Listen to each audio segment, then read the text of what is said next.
Think of a warm-up as turning up the gas on the hob or focusing the intensity of a spotlight. Hello and welcome to the channel. I'm diving straight in today with that reference from my first video, So What Do You Need? And kicking off with tips on relaxation. Just go for a walk. I mean, if a walk is sufficient for you, then great. But let us go briefly into why it is important to be relaxed or warm before looking at some exercises to help. It certainly isn't always practical to just go for a walk. This is just an introduction style video, as I do feel it is very important to understand the whys about warm-ups before learning the how-tos. I shall follow up with specific isolated warm-up videos to allow you to do them alongside myself. Before going into an audition or on stage or on set, some form of warm-up is a good idea. This is definitely not a binary process for all actors. Many people have their own specific, very specific routine before going on. But for the purposes of your own journey as someone just starting out, why is being warm, released, or loose, limber, so important? As odd as it sounds, it will have a huge effect on your performance. Your voice will be clearer, your intentions may be stronger, and you may find that you are able to actively listen a lot better.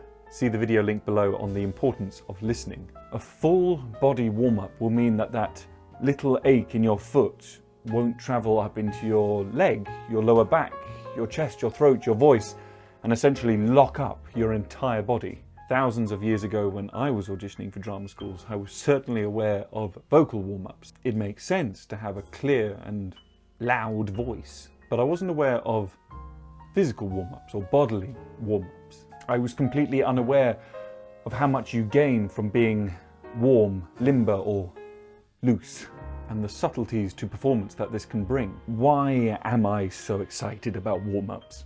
Well, the effect is not always entirely immediate. It is different for everyone, but what I did find after a warm-up was that I was a lot more emotionally available when doing my speeches. I had greater vocal and bodily flexibility. But I'm not a dancer. No, but you are an artist and you want to produce your very best. Side note, start now to think of yourself as an artist. Only you can produce your best work. Your talent is your talent, but why limit yourself? Think of a warm-up as turning up the gas on the hob or focusing the brightness of a spotlight. The heat or light source is already there, but you can take it to a whole new level safely with a warm-up. What do you mean, safely? Yes, quite. We aren't exactly going into battle, although never forget the influential power acting has towards political movements. But that is another video for another time.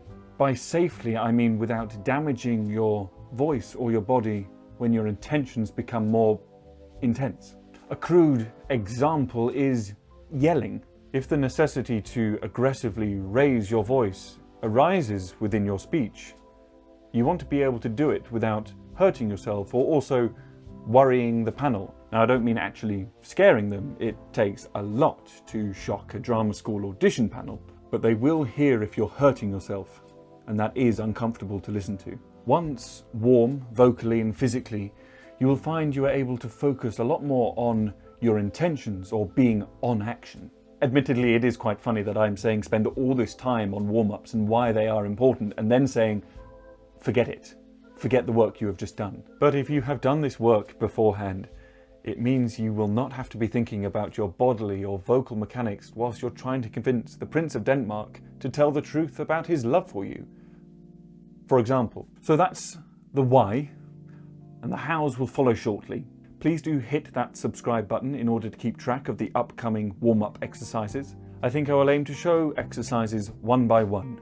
A video on a full body warm-up, then breath work, voice, vocal production, and then finishing with a few exercises on articulation, how to warm up the mouth for better clarity. You should be then able to take all those, adapt them, and make your own routine that works for you. Again, a key element to this channel is whatever works for you. If you already have your own process, then great. But remember, little and often yields the best results. 20 minutes a day will be far more beneficial than just one hour long warm-up once a week or once a month. As always, have fun. It's a play, darling. My name is Kai, but you can call me Caius.